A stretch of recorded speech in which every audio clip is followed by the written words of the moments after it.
Good morning everyone, आप सभी लोगों का स्वागत है। आज हम लोग बात करने वाले 7 मई के EDNA सीरीज़ में दैनिक डेली न्यूज़पेपर एनालिसिस पर बात होगी, जिसमें हम लोग बात करते हैं लगातार आप लोगों को पता है दैनिक जागरण, राष्ट्रीय संस्करण और जनसत्ता के महत्वपूर्ण बिंदुओं को शामिल करते हैं। यह सीरीज़ आपको प्रीलिम्स के स्तर पर, मेंस के स्तर पर और इंटरव्यू के स्तर पर लाभदायक होगा। साथ ही साथ निबंध जो पेपर आप लोग देते हैं उसके लिए भी उपयोगी होगा। कुछ महत्वपूर्ण जो आर्टिकल आते हैं उसकी या बोध आता है, उससे हम लोग निबंध के कुछ टॉपिक को कवर करते हैं। तो चलिए लगातार हम बात करेंगे, आगे बढ़ते हैं। तो टॉपिक देखते हैं। सबसे पहले आज के टॉपिक में क्या शामिल किया गया है।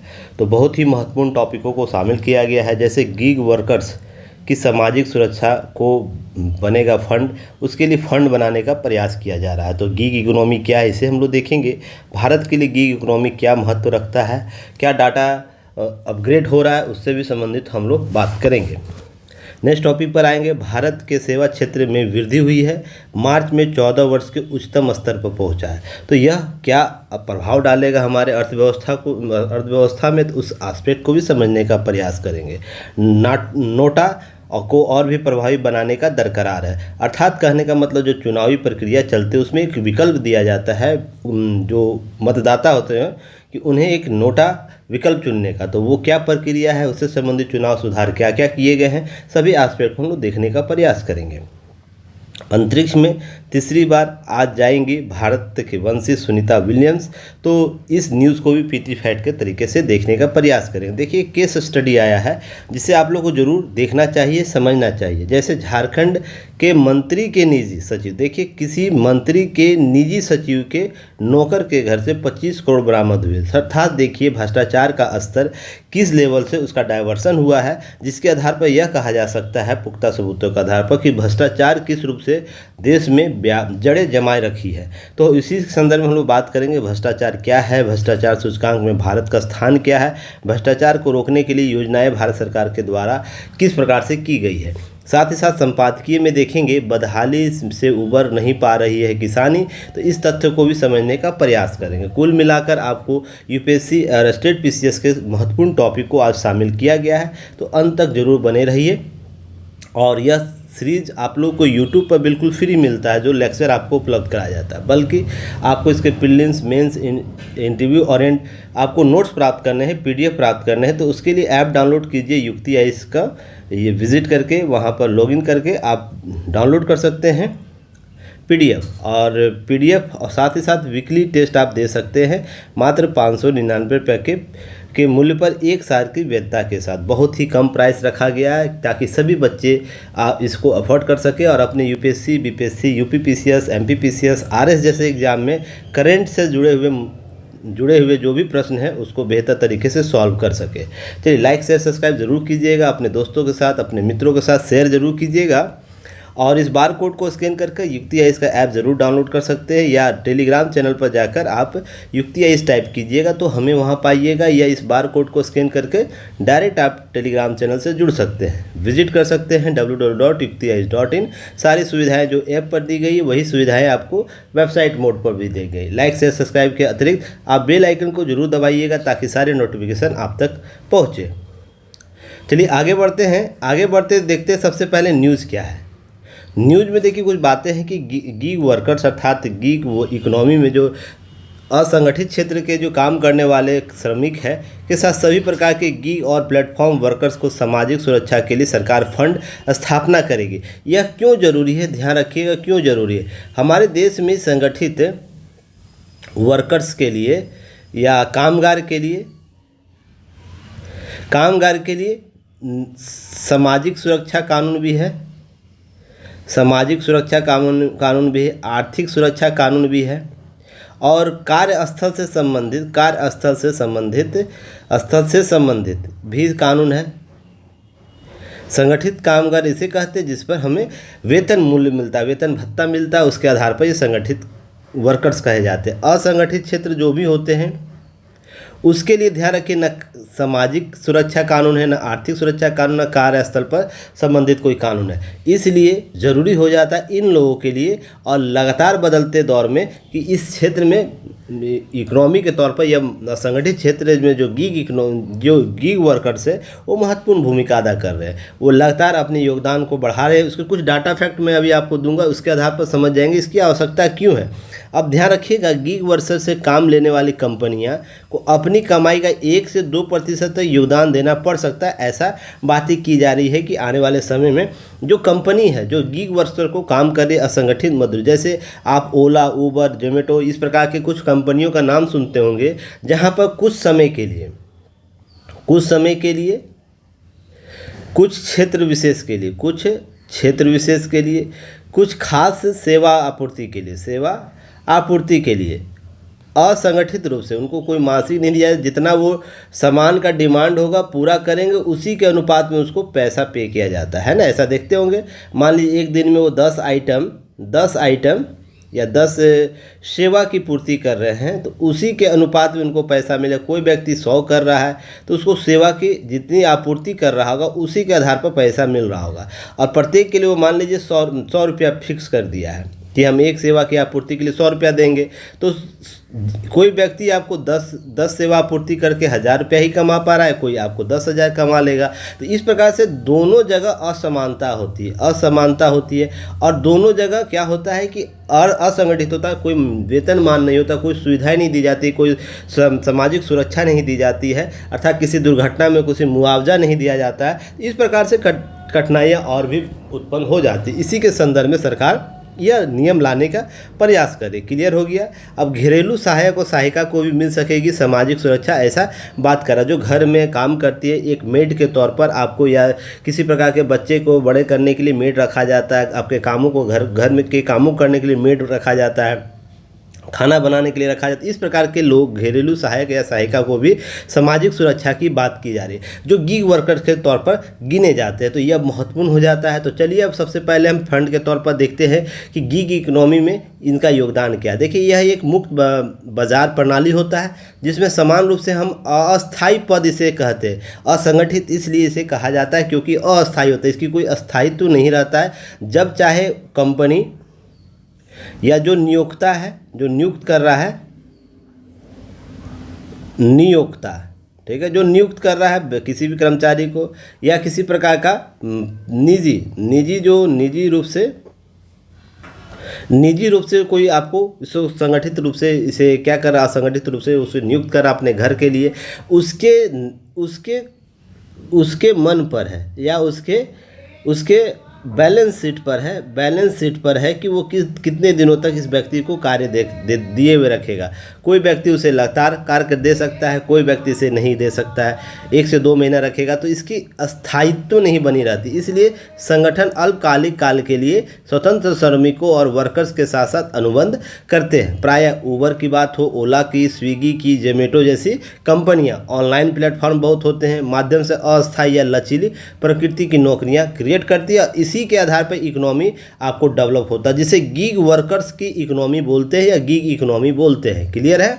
अब इसके अतिरिक्त देखिए 2022 का एक बोस्टन कंसल्टेंसी ग्रुप है जिसके रिपोर्ट के अनुसार भारत में गीग वर्कर्स सॉफ्टवेयर साझा कंसल्टेंसी या पेशेवर सेवाओं में उद्योगों में 15 मिलियन कर्मचारी कार्यरत हैं। 2022 का ये आंकड़ा था। अगर गीग इकोनॉमी तेज़ी से बढ़ रही स्थिति को देखें तो 29 तक या 23 मिलियन तक पहुंच जाएगी यह आंकड़ा, जो कार्य कर रहे हैं गीग वर्कर्स के तौर पर। तो बहुत ही महत्वपूर्ण तौर से यह अर्थव्यवस्था में योगदान देगा। इंडिया स्टैंडिंग फाउंडेशन के तरफ से वर्ष 2019 में एक रिपोर्ट आया जिसमें अमेरिका, चीन, ब्राज़ील, जापान के बाद भारत वैश्विक स्तर पर जो है 5वां सबसे बड़ा गीग इकोनॉमी का अर्थव्यवस्था है। तो यह भी ध्यान रखना है, वर्कर्स का देश है या गीग वर्कर्स का देश है। तो ध्यान रखिएगा, जितना बड़ा व्यापक अर्थव्यवस्था होगा वहाँ पर अस्थायी, ध्यान रखिएगा सबसे इम्पोर्टेंट, अस्थायी पदों का सृजन ज़्यादा होता है।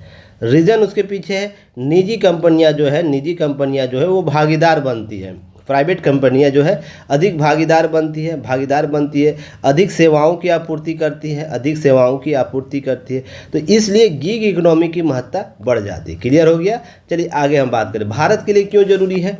क्यों इम्पॉर्टेंट है गीग इकोनॉमी? तो ध्यान रखिएगा, अनुमानित 56% नए रोजगार गीग इकोनॉमी कंपनियों द्वारा ब्लू कॉलर और व्हाइट कॉलर कार्यबल दौरान उत्पन्न हो रहे हैं। अर्थात ध्यान रखिएगा, ब्लू कॉलर और व्हाइट कॉलर एक कॉन्सेप्ट है जिस पर बातें भी मैं करूंगा, पर याद रखिएगा ये 56% जो नए रोजगार है, न्यू जो वैकेंसियाँ हैं, वो रोजगार क्या दे रही है, एम्प्लॉयमेंट कौन दे रही है? गीग इकोनॉमी की कंपनियां दे रही है, जिसमें ब्लू कॉलर की बात होती है, व्हाइट कॉलर की भी बात होती है। जबकि भारत में ब्लू कॉलर नौकरियों के लिए गीग इकोनॉमी प्रचलित है। ध्यान रखिए, ब्लू कॉलर नौकरियों के लिए आपको गीग इकोनॉमी बहुत प्रचलित होती है, पर साथ ही साथ नए आयाम में व्हाइट कॉलर कंपनियों, व्हाइट कॉलर वर्कर्स को भी यह कार्यबल उत्पन्न कर रहा है। अगर हम बात करें व्हाइट कॉलर ब्लू कॉलर क्या होता है, तो ध्यान रखिएगा, व्हाइट ब्लू कॉलर वैसे मजदूर या शारीरिक श्रम करते हुए घंटे के हिसाब से मजदूर को जो काम करते हैं उसे ब्लू कॉलर कहते हैं। जैसे मजदूर होंगे, देखते हैं वह आपके यहाँ काम करने आते हैं मजदूर, वो मजदूर हो सकते हैं, या किसी टेंडर के अधीन काम करते हैं,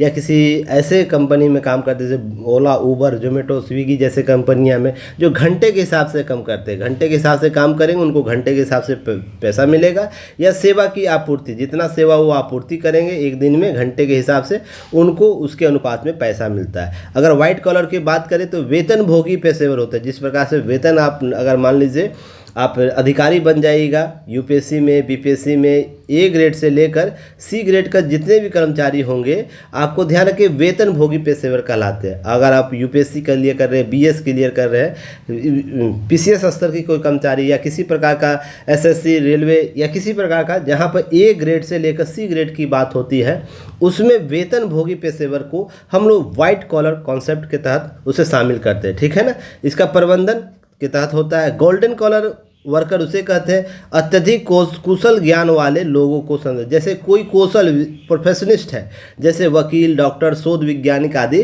प्रोफेशनिस्ट लोगों को गोल्डन कॉलर कहा जाता है। तो ये तीन महत्वपूर्ण और भी महत्वपूर्ण है, ध्यान रखिएगा, और भी वर्कर्स गिने जाते हैं, पर ध्यान रखिए इतना कम से कम तीन को याद रखना है, इस ताकि हम गीग इकोनॉमी को समझ सकें। चलिए आगे हम बात करें इसके अतिरिक्त, तो गीग इकोनॉमी भारत में गैर कृषि क्षेत्रों में 90 मिलियन नौकरियां दे सकता है। आने वाले समय में भारत में गैर कृषि जो क्षेत्रों में, कृषि को छोड़कर केवल गैर कृषि क्षेत्रों में हम बात करें तो 90 मिलियन नौकरियों को क्रिएट कर सकता है, दे सकता है। दीर्घावधि में सकल घरेलू उत्पादन में 1.2% जोड़ने की क्षमता रखता है, और आने वाले समय में यह 3 से 5% तक योगदान दे सकता है, ऐसे आंकड़े बताते हैं। भारत में वर्ष 2025 तक 5 ट्रिलियन इकोनॉमी हम लोग इकोनॉमी बनाने की लक्ष्य रखे हुए हैं घोषित किए। इसमें आय और बेरोजगारी की खाई पाटने के लिए गीग इकोनॉमी प्रमुख भूमिका अदा कर सकता है। तो यह तथ्य आपको याद रखनी है कि गीग इकोनॉमी सबसे महत्वपूर्ण योगदान क्या होगा। 5 ट्रिलियन अर्थव्यवस्था में जब आय और बेरोजगारी के जो खाई है उसको पाटने में महत्वपूर्ण योगदान देगा। 90 बिलियन नौकरियां क्रिएट कर सकता है, 1.525 जोड़ने की क्षमता रखता है, जो आगे जब हम 47 तक की बात करेंगे तो ये 3 से 5% तक आपको योगदान दे सकता है हमारे जीडीपी में। तो यह महत्वपूर्ण हो से आपको तथ्यों को याद रखना है। चलिए एक और महत्वपूर्ण न्यूज, आपको सेवा क्षेत्र के वृद्धि मार्च में 14 वर्ष का उच्चतम स्तर। आपको जो भी कमेंट सेक्शन में प्रश्न पूछे जाते हैं उसका उत्तर देने का प्रयास कीजिए, ताकि हमें लग सके कि आप लोग भी एक्टिव मोड में काम कर रहे हैं। सेवा क्षेत्र की बात हो रही है तो अर्थव्यवस्था में ध्यान रखिएगा, अर्थव्यवस्था में 3 रूप होते हैं। एक होता है प्राथमिक क्षेत्र, एक होता है द्वितीयक क्षेत्र, और एक तृतीयक क्षेत्र होता है। और इस पर मैं आप लोगों को, मुझे जहाँ तक याद आ रहा है, जब एक बजट आया था, अंतरिम बजट, उस समय इसकी मैंने चर्चा की थी सभी चीज़ों की, कि कितना योगदान यह करता है, किस प्रकार से। सॉरी, मैं यहाँ थोड़ा सा स्पेस देता यहाँ पर ज़्यादा। जीडीपी में प्रतिशत अनुपात और रोजगार में मैंने ये आपको डाटा दिया था, याद हो तो आप लोग ये डाटा जरूर फिल करके मुझे भेजिएगा कमेंट सेक्शन में कि योगदान यह कितना करता है। प्राथमिक क्षेत्र जीडीपी में कितने प्रतिशत योगदान करता है, रोजगार में कितना करता है। द्वितीयक क्षेत्र जीडीपी में कितना करता है और रोजगार में कितना। तृतीयक क्षेत्र जीडीपी में कितना प्रतिशत योगदान करता है और रोजगार के लिए कितना करता है। आपको यह अर्थव्यवस्था के जो तीनों रूप हैं उसके आधार पर आप मुझे कॉमेंट सेक्शन में बताइएगा। चलिए आगे हम बात करें न्यूज़ पर। तो देखिए यहाँ पर क्या दिया गया है कि 61 गतिविधि सूचकांक मार्च में 61.2 थी, जो अप्रैल में गिरकर 60.8% हो गई। अर्थात जो बात हो रही है कि जो गतिविधियों में विस्तार से 5% कम अंक संकुचन हो रहा है। इस प्रकार से आर्थिक जो परिस्थितियां हैं, मजबूत मांग को मिला है समर्थन। जो PMI सूचकांक है, जिसमें हम बात करते हैं भारत में सेवा क्षेत्र गतिविधि अनुकूलन आर्थिक परिस्थितियों और मजबूत मांग में अप्रैल में उच्चतम स्तर पर रहा।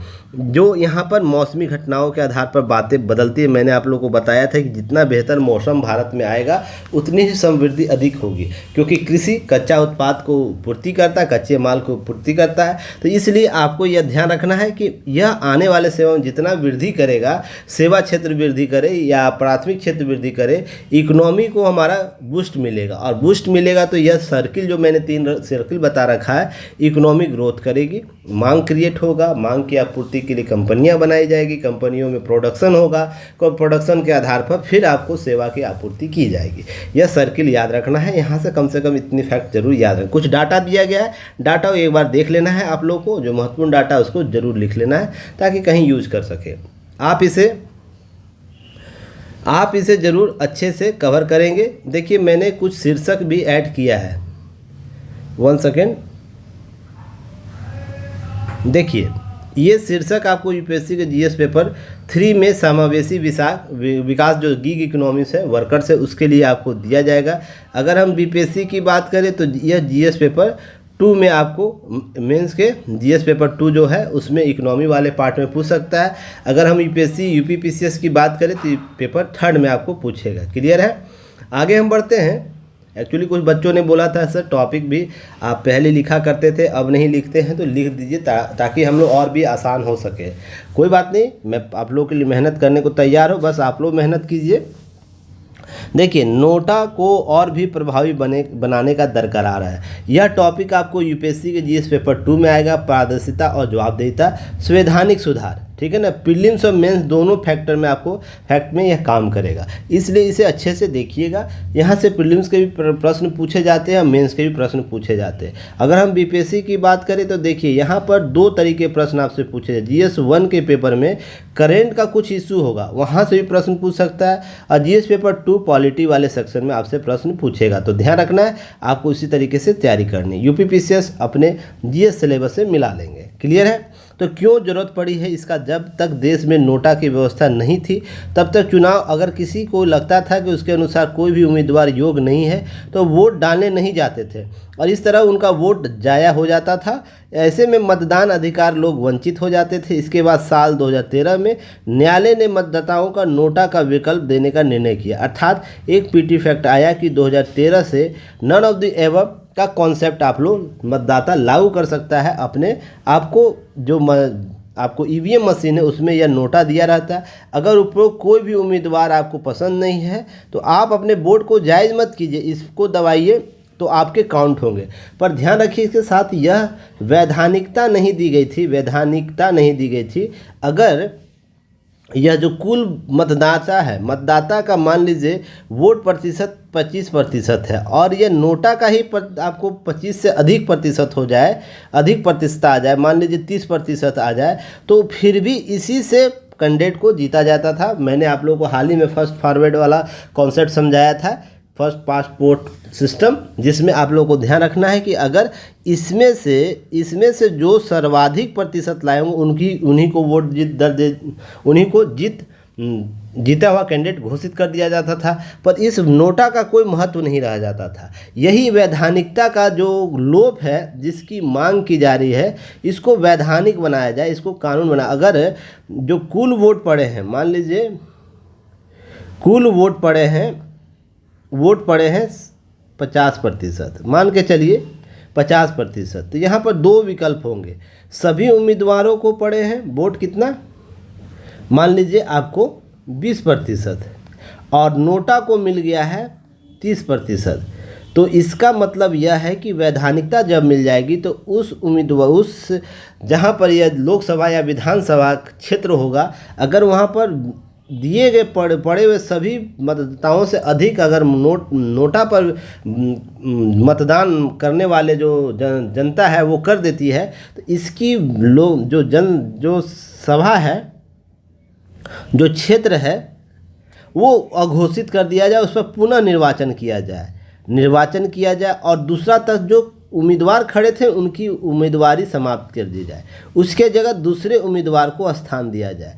इससे लाभ क्या होगा? लाभ होगा जो पार्टी है ना, पार्टी किसी क्षेत्र में जात के आधार पर, भाषा के आधार पर, परिवार के आधार पर कैंडिडेट को खड़ा नहीं करेगी। उसके बाद जो क्षेत्र विशेष में काम करता है ना, क्षेत्र विशेष में काम करता है, देखते हैं बहुत से ऐसे नेता होते हैं जो क्षेत्र विशेष में जुड़कर काम करते हैं, पर उनको टिकट नहीं मिल पाता, क्योंकि भाई भतीजावाद, बाहुबली वाला कॉन्सेप्ट लागू रहता है हमारे चुनाव में। तो यह प्रक्रिया आरंभ हो जाएगी, तो लोकतंत्र की वास्तविक प्रकृति सामने आएगी। इसलिए नोटा को वैधानिक स्थिति देने की आवश्यकता है। जो बात यहाँ पर बार बार आपको देखने को मिलता है, वो अनिल वर्मा ADR जो संस्था है उसके प्रमुख की बात हम सुने, या शिव खेड़ा राजनीतिक मामलों के विशेषज्ञ हैं उनकी बात करें।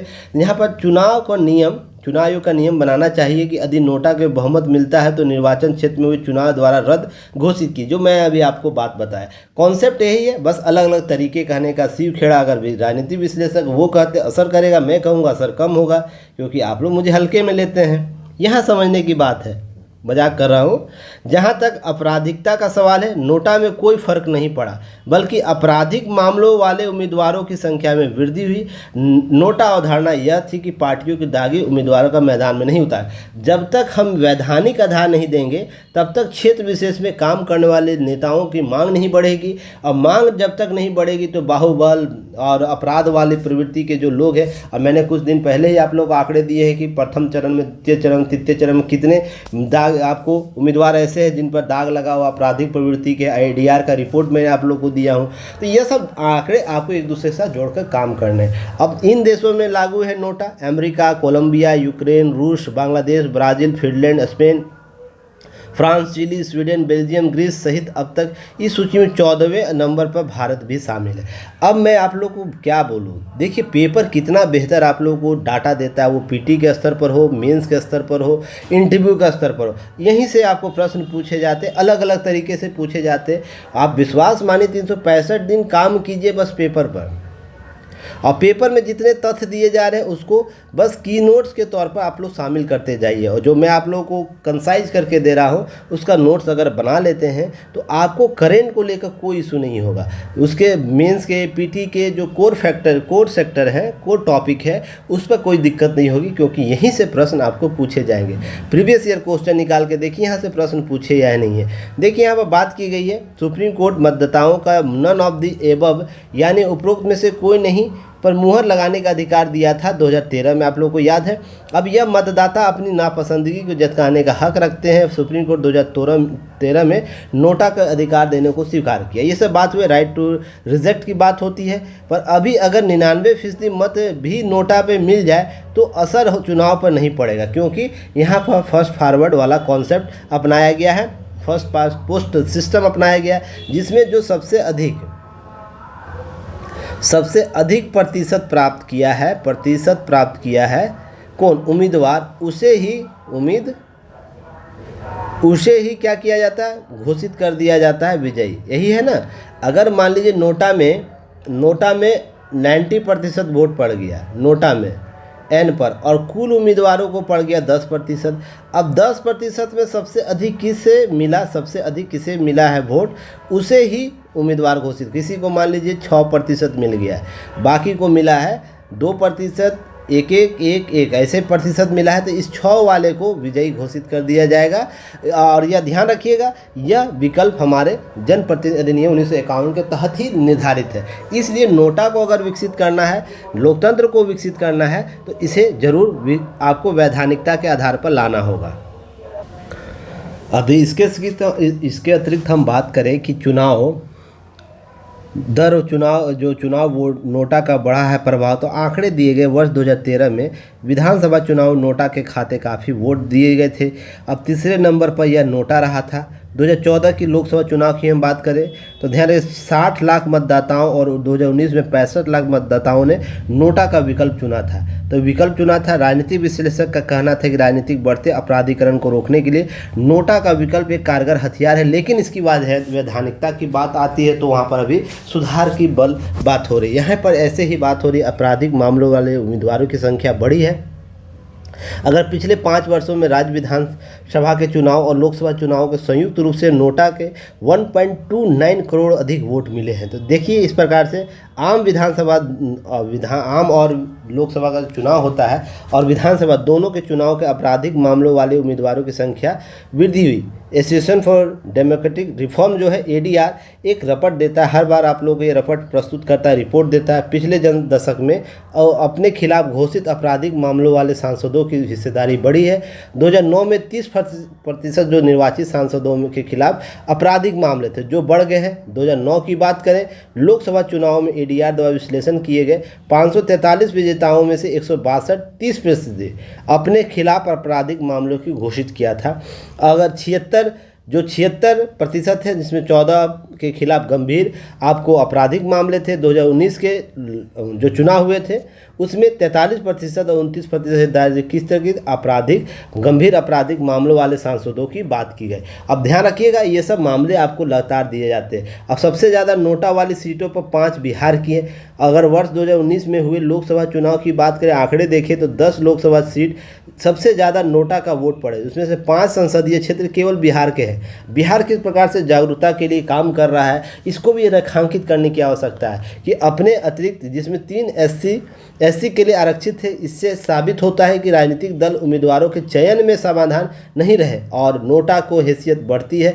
और ध्यान रखिए इसलिए ज़्यादा बात होती है कि जीत के अंतर जितने वोट का है उससे ज़्यादा वोटा मिल जा रहे हैं। तो यही समस्या का निराकरण करने की आवश्यकता। आपसे प्रश्न पूछा जाए नोटा को सशक्त बनाने के लिए क्या किया जाएगा, तो इसके लिए आप ध्यान रखिएगा, इसके लिए आप कर सकते हैं नोटा को वैधानिकता देने की आवश्यकता है। और जो वैधानिकता के आधार पर अधिक मिलेगा, जो मैं पहले स्लाइड में बताया, उस सारे तथ्यों को आप बता दीजिएगा ताकि आप अच्छे से बेहतर लिख सकें। अब देखिए चुनाव सुधार से संबंधित महत्वपूर्ण आयोग समितियों का गठन किया गया था, जैसे तारकुंडे समिति 1974-25, चुनाव सुधार को लेकर दिनेश गोस्वामी समिति 1990 में, राजनीति में अपराधीकरण के कारण वोहरा समिति के लिए 1993 में, चुनाव में राज्य वित्त पोषण के पर इंद्रजीत समिति की बात करें 1998 में, चुनाव सुधार पर विधि आयोग की रिपोर्ट 1999, चुनाव सुधार पर चुनाव आयोग की रिपोर्ट 2004 में, शासन में नैतिकता वीरप्पा मोइली की समिति 2007 में, और चुनाव कानून और चुनाव सुधार की तनख्वाह समिति 2010 में थी। इतनी कम से कम समितियां रिपोर्ट बनाई गई है जो विभिन्न मुद्दे पर थी। अगर हम बात करें चुनाव कानूनों की बात करें, शासन में नैतिकता की बात करें, चुनाव सुधार की बात करें, वित्त पोषण की बात करें, राजनीतिक अपराधीकरण की बात करें, चुनाव सुधार को लेकर बात की गई। तो कुल मिलाकर चुनाव सरकार जो है ना, प्रत्येक सरकार अपने अपने कार्यकाल में बेहतर प्रबंधन की बात की है। तो ध्यान रखिएगा प्रबंधन के लिए आवश्यकता है नैतिकता के आधार पर शासन व्यवस्था को स्थापित करना, ये सब तथ्य को आवश्यकता। अब हम चुनाव को बातें कि 2000 वर्ष से पूर्व के क्या चुनाव सुधार हुए थे, तो महत्वपूर्ण था सबसे पहले जनप्रतिनिधि अधिनियम 1951, उसके बाद 61वां संविधान संशोधन आया 1989 जिसके तहत आयु सीमा घटाई गई, अनुच्छेद आर्टिकल 326 के तहत 21 वर्ष से घटाकर 18 वर्ष, जिसमें आपको बताना है कमेंट सेक्शन में किन के कार्यकाल में हुआ था। अब राष्ट्रीय सम्मान अधिनियम 1971 लागू किया गया जिसमें अपमान करने वाले 6 वर्ष तक के चुनाव लड़ने पर प्रतिबंध लगाया। इलेक्ट्रॉनिक वोटिंग मशीन बहुत ही मील का पत्थर साबित हुआ लोकतांत्रिक मूल्यों को स्थापित करने। हाल ही में इलेक्ट्रॉनिक मशीन को लेकर सुप्रीम कोर्ट में जो विवाद गया था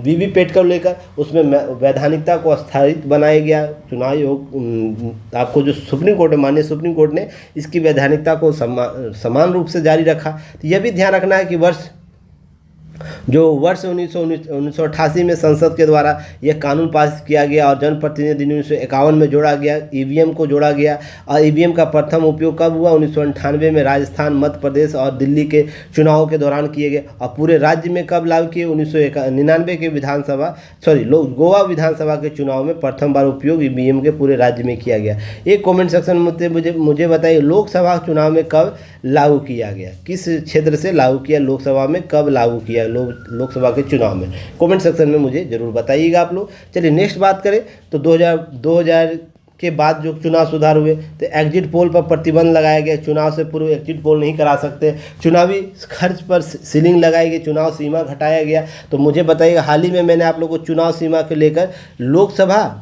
लोकसभा का और विधानसभा का मैंने आंकड़े दिए थे, आपको याद है? अगर याद है तो कमेंट सेक्शन में ज़रूर बताइएगा।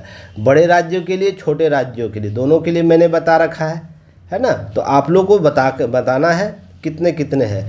आपको मैंने पूर्ववर्ती भी बताया कितना पहले था और वर्तमान में कितना है। तो ये आंकड़े आप लोग को क्या देने हैं, कमेंट सेक्शन में दे देने हैं, बता देने हैं कि लोकसभा के लिए अपना कितना चुनावी खर्च सीमा है एक उम्मीदवार के लिए। क्लियर है? चलिए, पोस्टल बैलेट के माध्यम से मतदान आपको शुरू किया गया। राष्ट्रीय मतदाता दिवस मनाया गया, वर्ष 2011 से आरंभ किया गया, 25 जनवरी को मनाया जाता है। NOTA none of the above आपको 2013 से आरंभ होता है। मतदाता निरीक्षण के पेपर ऑडिट ट्रायल वीवीपैट आपको लागू किया गया, जिस पर हाल ही में चुनाव आपको निर्वाचन आयोग के द्वारा और ADR ने आपको जनहित याचिका दायर कर सुप्रीम कोर्ट में गया था। सुप्रीम कोर्ट इसे वैध माना।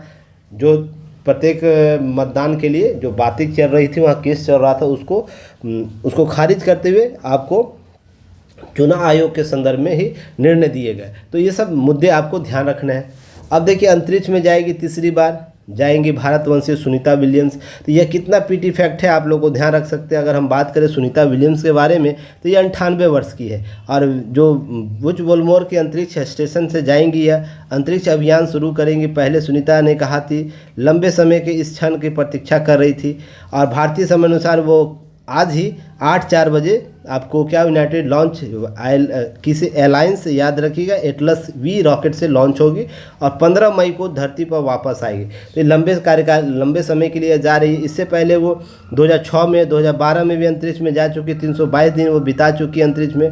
वह महिला अंतरिक्ष यात्री के रूप में भारत के स्पेस वॉक के साथ साथ 50 घंटे 40 मिनट रिकॉर्ड भी बना रखी है, जिसके बाद एंगी हिल्टन ने इसे तोड़ा था। तो ये सब आंकड़े दिए गए हैं, आप इन आंकड़ों को यूज़ कीजिएगा, ठीक है ना। तो चलिए आगे बात करते हैं। देखिए, केस स्टडी है, इसे आप एथिक्स के पेपर में और कहीं भी शासन प्रशासन में भ्रष्टाचार की बात होगी वहाँ यूज़ कर सकते हैं। अगर हम बात करें कि झारखंड के मंत्री अगर मंत्री करते तो और भी चीज़ें बदलती। मंत्री का एक सचिव अपना रखे होंगे। अब उसने अपने मंत्री के पैसे को सचिव ने दिया, सचिव के पैसे ने अपने नौकर को दिया। ये 3 स्टेज पर देख रहे, पैसे का वितरण किया जा रहा है, भ्रष्टाचार किया जा रहा है। जहाँ पर सीधा सा अर्थ है कि जब 35 करोड़ मिला है उसके लिए प्रबंधन बात कर रही होगी। देखिए, प्रबंधन इम्पॉर्टेंट शब्द है। अगर हम सही रास्ते पर प्रबंधन करें तो उसका उचित लाभ मिलता है, अगर गलत रास्ते पर प्रबंधन करें तो यहाँ पर समस्या और भी होती है। झारखंड के सरकार के मंत्री है आलमगीर आलम, उनके घर में मिला। कितना पैसा ये लोग जनता के पैसा को लूट रखा है। इन सब क्या मैं बोलूँ, एक शिक्षक के तौर पर ऐसा लगता है कि कभी कभी नेताओं को एक क्रूशियल जो आप देखते होंगे कभी कि जन संहार होता है ना, संहार होता है, यह बहुत ज़रूरी है नेताओं का। ऐसे ऐसे नेताओं को चुनकर सत्ता से बाहर करना। वैसे यह नेता कम जिम्मेवार है, मैं अधिक जिम्मेवार किसे मानता हूँ, उस अंध नागरिकों का जो इस प्रकार के नेताओं को, कोई भी हो, किसी भी पार्टी का हो, वो भाजपा का हो, कांग्रेस का हो या अन्य XYZ किसी भी पार्टी का, अगर सहयोग कर रहा है तो वो अंध भक्तों की यह समस्या है कि वो अपने नेताओं को इतने घोटाले करने के बावजूद भी उसको सपोर्ट किए, उसके लिए मर रहे हैं, उसके लिए जी रहे हैं। कोई भी नैतिक आधार पर, नेता का अर्थ है नैतिक आधार पर आचरण करना, शासन प्रशासन के लिए बेहतर प्रबंधन करना। उनका मेक उद्देश्य यही है कि हम जनता के लिए बेहतर सेवाओं की आपूर्ति करें। ये उनकी आपूर्ति छोड़ के अपनी सेवाओं के लिए लगे पड़ते हैं। अभी हाल ही में एक मंत्री, कांग्रेस के एक नेता के यहाँ 200 करोड़ से अधिक पैसे मिले थे। उससे पहले किसी IAS के यहाँ इतना पैसा मिला था। इतना पैसा ये लोग जनता के पैसा को अपने निजी स्वार्थ के लिए, अपने निजी उद्देश्यों के लिए रखे रहते हैं। फिर भी विपक्षी दल यह बोलेगा कि सरकार और ED संस्था क्या कर रही है, दबाव डाल रही है। बेशर्मी का हद है कि जब ये पैसा मिलता है फिर भी देश का संपूर्ण नागरिक, सभी नागरिक एक साथ नहीं हो पाते, सभी नेता एक साथ नहीं हो पाते, सभी प्रशासन एक साथ नहीं हो पाते। सोचिए, फिर यह घटना भी हाल ही में 200 से 300 करोड़ का मामला है ना, जहां पर झारखंड में पकड़ा गया था, फिर से झारखंड में पकड़ा गया। तो क्या उस नेता के एड़ी चोटी पर एड़ी चोटी से न्यायिक व्यवस्था, प्रशासनिक व्यवस्था या कार्यपालिका संस्था काम की लीपापोती कर दिया गया। तो यह समस्या आपको समझने की आवश्यकता है कि ढाक के 3 पात वाला कॉन्सेप्ट लगातार लागू है। अब यहाँ पर देखिएगा, अब एक चीज़ देखिएगा यहाँ पर, जैसे भ्रष्टाचार क्या है। तो भ्रष्टाचार सत्ता के पदों पर बैठे लोगों द्वारा किया गया असंगठित असनिष्ठ व्यवहार होता है। इसकी शुरुआत किसी भी निजी लाभ के लिए सार्वजनिक पद का उपयोग करने की प्रवृत्ति से होती है। अतः भ्रष्टाचार समान अर्थों में नैतिकता की विफलता की बात करता है।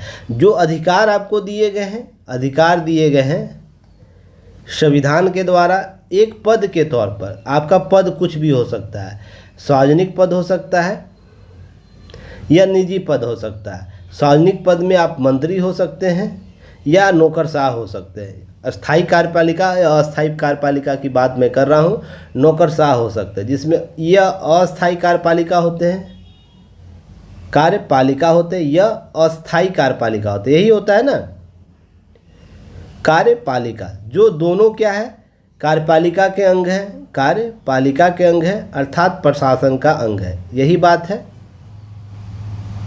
यही सारी चीज़ें हैं। अगर इनमें किसी प्रकार का नैतिक आचरण में विफलता होता है, नैतिकता में विफलता आता है या असफलता उनमें आती है, इसी को भ्रष्टाचार हम कहते हैं, भ्रष्टाचार कहते हैं। अब भ्रष्टाचार ध्यान रखिएगा केवल आर्थिक नहीं होता है, ये आर्थिक होगा, सामाजिक होगा, सांस्कृतिक होगा, ध्यान रखिएगा, सांस्कृतिक होगा, बौद्धिक होगा और इसके बाद राजनीतिक भी होता है। अब यह क्यों होगा? आर्थिक हम केवल इसी आधार पर केवल संपूर्ण भ्रष्टाचार का आकलन कर देते हैं। किसी प्रकार का नैतिक आचरण में कमी करना आपके भ्रष्टाचार का वो बोधक बनता है। अब ध्यान रखें, प्रधानमंत्री नरेंद्र मोदी ने 76वें स्वतंत्रता दिवस के संबोधन पर भ्रष्टाचार और भाई भतीजावाद के दोहरी चुनौतियों के खिलाफ बातें रखी थी, तीखी टिप्पणी की थी। यह सब आप लोग को याद होगा अगर आपने इस संबोधन को सुना होगा। इनका समाधान नहीं किया गया तो ये बड़ी चुनौती बन जाएगी, उनके द्वारा बातें की गई। अगर हम ट्रांसपेरेंसी इंटरनेशनल द्वारा भ्रष्टाचार बोध सूचकांक की बात करें तो 2023 की रिपोर्ट यह कहती है कि भारत 180 देशों में 93वें स्थान पर है जहां पर भ्रष्टाचार सबसे अधिक होता है। अब आंकड़े यह बता रहे हैं कि भ्रष्टाचार हो रहे हैं।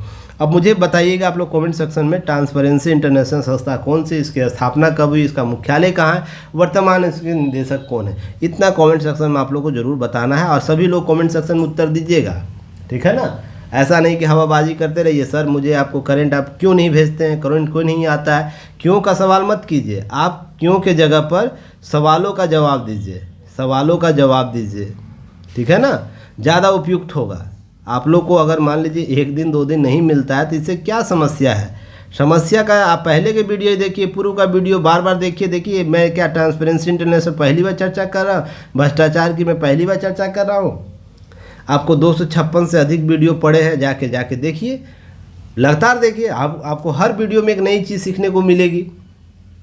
तो टेंशन नहीं लीजिए, आंसर का कमेंट सेक्शन में आंसर दिया कीजिए। अब देखिए भ्रष्टाचार निपटने के लिए भारतीय पहल कौन कौन से किए गए। भारतीय दंड संहिता 1860 लगाया गया, भ्रष्टाचार निवारण अधिनियम 1988 लाई गई है, धन शोधन निवारण अधिनियम, prevention of money laundering act 2002। क्या मैं इस पर चर्चा नहीं किया हूँ? दोनों पर बताइए, दोनों एक्ट पर मैं चर्चा नहीं किया। जब ईडी की बात की थी और भारत में लालू जो पूर्व मुख्यमंत्री बिहार के लालू के ईडी की बात हो रही थी, और भी लोगों की भ्रष्टाचार उन्मूलन की बात हो रही थी, तो मैंने उस पर इस एक्ट की बात किया था। विदेशी अनुदान अधिनियम 2010, कंपनी अधिनियम द कंपनी एक्ट 2013, लोकपाल और लोकायुक्त अधिनियम 2013, केंद्रीय सतर्कता आयोग, केंद्रीय लोक शिकायत निवारण निगरानी प्रणाली जो है उस पर। तो क्या आपको लगता है मैं किसी को छोड़े रखा हूँ? आज तक जितने भी वीडियो, कमेंट सेक्शन में मुझे बताइएगा, जो पुराने स्टूडेंट हैं, क्या इन सारे एक्ट पर मैं चर्चा अभी तक नहीं किया हूँ? इसलिए मैं बोलता हूँ कि प्रीवियस वीडियो को आज एक देखिए, आज करेंट जो आज का डेट है मान ली 7 मई का एक है, तो एक वीडियो यह देखिए और एक वीडियो आप लास्ट का कोई भी पुराना वीडियो देखिए, पुरानी वीडियो देखिए, आप डेट फिक्स कर लीजिए। आप 1 जनवरी से देखना चाहते हैं या पहले दिसंबर से वीडियो देखिए, एक वीडियो पुराना देखिए, ताकि चीज़ों को बेहतर तरीके से और भी उभार कर सामने ला पाए। क्लियर है? चलिए आगे बढ़ते हैं। देखिए यूपीएससी के मेंस में यहाँ से क्वेश्चन पूछे गए हैं, इसे ही मैंने इस टॉपिक को शामिल नहीं किया हूँ। देखिए संस्थागत गुणवत्ता आर्थिक प्रदर्शन और महत्वपूर्ण चालक होता है। देखिए किस प्रकार से प्रश्न पूछ रहा है। उसके बाद इस संदर्भ में लोकतंत्र को मजबूत करने के लिए सिविल सेवा में सुधारों के सुझाव की बात कीजिए। दीजिए यूपीएससी मेंस 2020 का यह क्वेश्चन है, तो आप सोच सकते हैं प्रश्न पूछे जाते। अब आपको इसके लिए सुझाव देना है, तो इस प्रकार के जितने एक्ट है उसको बेहतर प्रबंधन की बात की जाएगी। इस सूचकांक में बेहतर अंक प्राप्त करने होंगे। स्वतंत्रता जो दिवस में संबोधन किया गया है भाई भ्रष्टाचारवाद, उसके संदर्भ में हमको और बेहतर काम करना होगा, जिसमें हम सिविल सेवा में क्या कर सकते हैं, सिविल सेवा में इन एक्टों के तहत प्रबंधन कर सकते हैं, देख सकते हैं। सिविल कोड को लागू कर सकते हैं, जो सिविल कोड है उसको ध्यान रखिएगा। ये सब चीज़ आपको आवश्यकता होगी। चलिए नेक्स्ट टॉपिक आते हैं। मेंस का एक फैक्ट है जिसमें आपको आर्टिकल आया है, बदहाली से उबर नहीं पा रही किसान। हालांकि इस पर मैंने अभी तक 4 बार एनालिसिस किया हूँ इस टॉपिक पर। जब भी एमएसपी की बात होती, मिनिमम सपोर्ट प्राइस की बात होगी, किसान आंदोलन की बात होती है उस समय, या फिर जब वृद्धि होती है, एमएसपी में वृद्धि होती है, उस समय मैं चर्चा करता हूँ, हमेशा चर्चा करता हूँ। साल में 2 से 4 बार आपको मिल ही जाएगा इस पर। तो अभी फिलहाल पेपर में आया तो इसे देख लेते हैं। सबसे पहले भारत एक कृषि प्रधान देश है, सभी लोग जानते हैं। देश आर्थिक विकास संबंधी दावे बेमानी लगते हैं। इसका बड़ा कारण क्या है, सरकार को किसानों को जितना ध्यान देना चाहिए उतना नहीं दिया गया, ऐसा तथ्य है, फैक्ट भी है। यह पर यह दो तरफा तलवार की तरह काम करता है। ध्यान रखिएगा, लोकसभा चुनाव के सरगर्मी हर दिन बदल रहे हैं, उसी के समय अपनी मांगे आंदोलन कर रहे हैं। सरकार 2022 तक किसानों की आय दोगुना करने का वादा किया था, न्यूनतम समर्थन मूल्य लागू करने की बात की थी, पर केवल सरकार बनकर वादे बनकर रह गए। ऐसी बात अब देश में अब भी किसान औसत आय इतनी कम है, उससे उनका भरण पोषण नहीं हो पाता है। विडंबना यह है कि भारत के अन्नदाता को आमदनी सरकारी विभाग के मामूली कर्मचारी से भी कम है। अगर ऐसी बात की जाए, तथ्यों की बात की, ये कहीं ना कहीं सच भी लगता है। पर इसके अतिरिक्त और भी हमारे क्या है समस्या, इसे देखिएगा। बीज खाद कीटनाशक के नाम पर जो सब्सिडी दी जाती है, छुटपुट सब्सिडी, कृषि ऋण के अलावा किसानों के लिए जो आज भी कोई विशेष सरकारी सुविधाएं नहीं है, यही वजह है कि किसान के सामने हमेशा संकट बना रहता है। प्राकृतिक आपदा की हम बात करें, किसी कारण फसल बर्बाद हो उसकी हम बात करें, इसके लिए हालांकि फसल बीमा योजना चालू कर रहा है। ये सब चीज़ें ध्यान रखिएगा। निराश होकर किसान आत्महत्या कर देता है। बहुत से समस्याएँ हैं, इसका निवारण हम कैसे कर सकते हैं। भारत में तकरीबन कितने 60% आबादी जो कृषि क्षेत्र पर निर्भर है, इसलिए देश की कृषि और किसानों की भूमिका सरकार के मुंह नहीं मोड़ सकती है। यह सब बातें हो रही, किसानों की समेत सभी सरकार जो सरोकार रखने वाले इस पक्ष की एक मत है कि किसानों की अधिक स्थिति तुरंत सुधार हो। देश में राजनीतिक किसानों की प्रति जो दृष्टिकोण बदल रहा है, वो भी आपको उसमें बात करने की बात की जा रही है कि हम इस पर सुधार करें। राष्ट्र हित के नज़रिए से यह आवश्यक है। मात्र वोट बैंक के लिए कहीं अधिक भारतीय अर्थव्यवस्था की धुरी है, तो यह भी कहीं ना कहीं हम बेहतर इसके लिए प्रबंधन करेंगे। ये सब बातें हो रही हैं।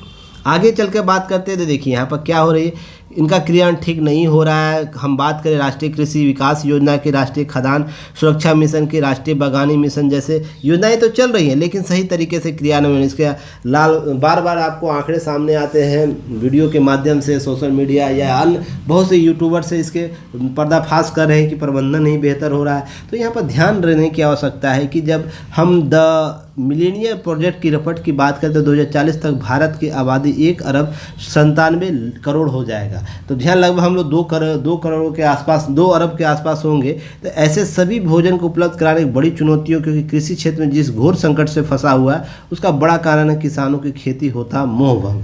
क्योंकि अंगदायी नहीं है, पैसादायी नहीं है, मूल्यदायी नहीं है, इसलिए वो क्या कर रहा है कि उससे मुंह मोड़ रहा है, और वो समस्या हमें बाद में कहीं दूसरे देश से आयात न करना पड़े खदान आपूर्ति के लिए। तो ध्यान रखिएगा, किसानी और किसानों की मुश्किलें गुजर रहे हैं। तो जानने की आवश्यकता है कि अलग अलग हिस्सों में किसानों की आत्महत्या बढ़ी है। तो ये सब आंकड़े आपको देखने को मिल रहे होंगे।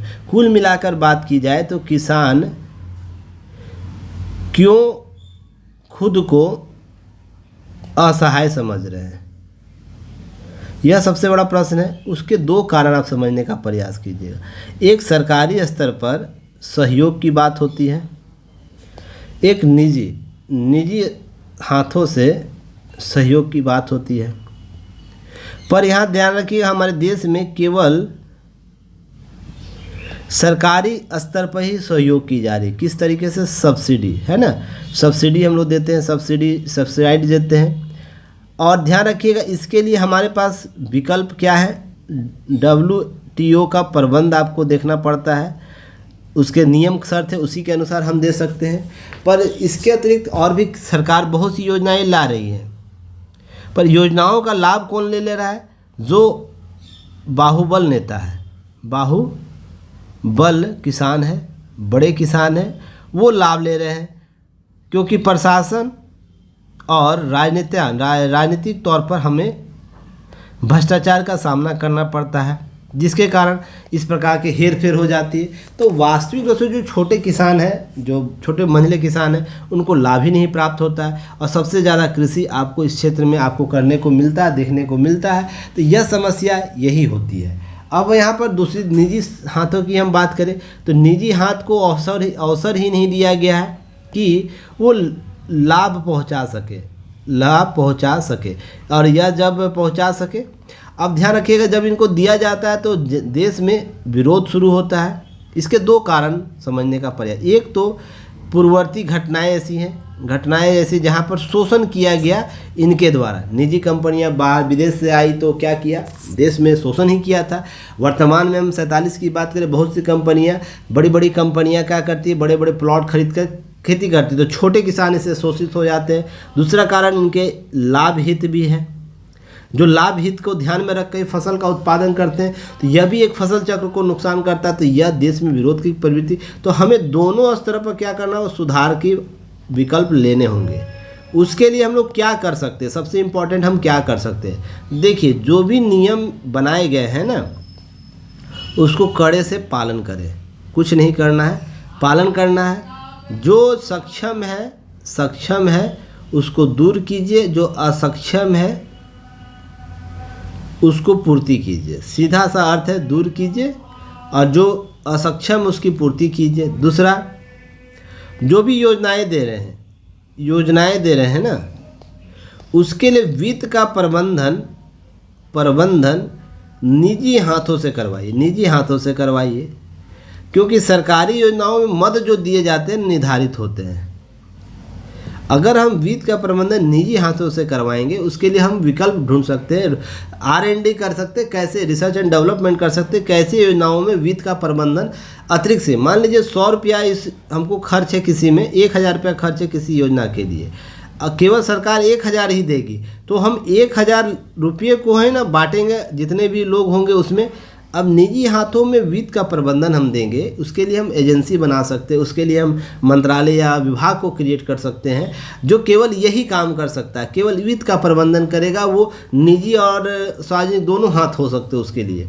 अब ध्यान रखिएगा, वो यह जब क्रिएट होगा तो मांग होगी 1000 का, अब यह 1 लाख आपको व्यवस्था करके देगा, तो क्या होगा? इसकी औसत जो अनुपात होगा वितरण का, वो वृद्धि होगी ना।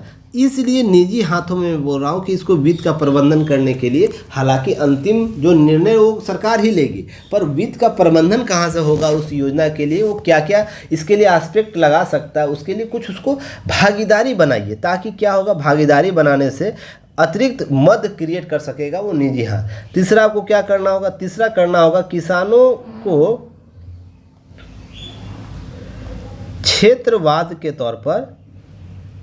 क्षेत्रवाद पर मशीनीकरण कीजिए।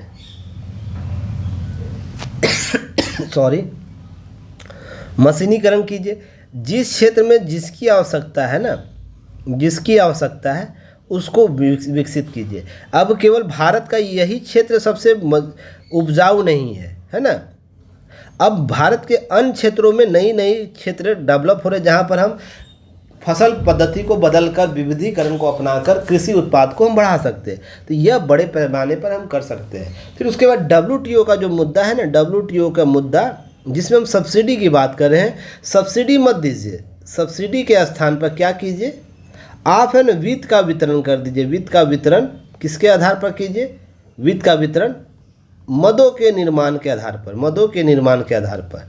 अगर कोई किसान 1000 औसत अनुपात कर रहा है, औसत अनुपात 1000 टन मान लीजिए, 1000 टन आवश्यकता 1000 केजी की हम कर सकते हैं अपने अपने हिसाब से, जितनी आवश्यकता किसान को उसके बाद हम क्या करें, उसके लिए बोनस सुविधा अपना सकते हैं। बोनस सुविधा अपना सकते। एमएसपी में जब हम लेने आएंगे तो कोई किसान अगर 10 टन दे रहा है अनाज तो उसके लिए बोनस, हम अतिरिक्त बोनस दे सकते हैं। वो अलग मौत आप क्रिएट कर सकते हैं, वो सब्सिडी नहीं, आप इसे उपहार के तौर पर देख सकते हैं। तो यह सब्सिडी का जो मामला है, जो न्यूनतम मूल्य करते हैं उसके आधार पर, तो यह मामला भी कहीं सुलझ सकता है। इतने व्यापक तरीके से हम बदलाव कर सकते हैं। और भी बदलाव आपके अनुसार भी हो सकता है, तो आप कमेंट सेक्शन में लिखिएगा। यह काम किया जाए तो हो सकता है किसानों की आय में वृद्धि हो, समृद्धि हो। चलिए फिर कल मिलते हैं एक नए वीडियो के साथ, तब तक के लिए धन्यवाद। जय हिंद।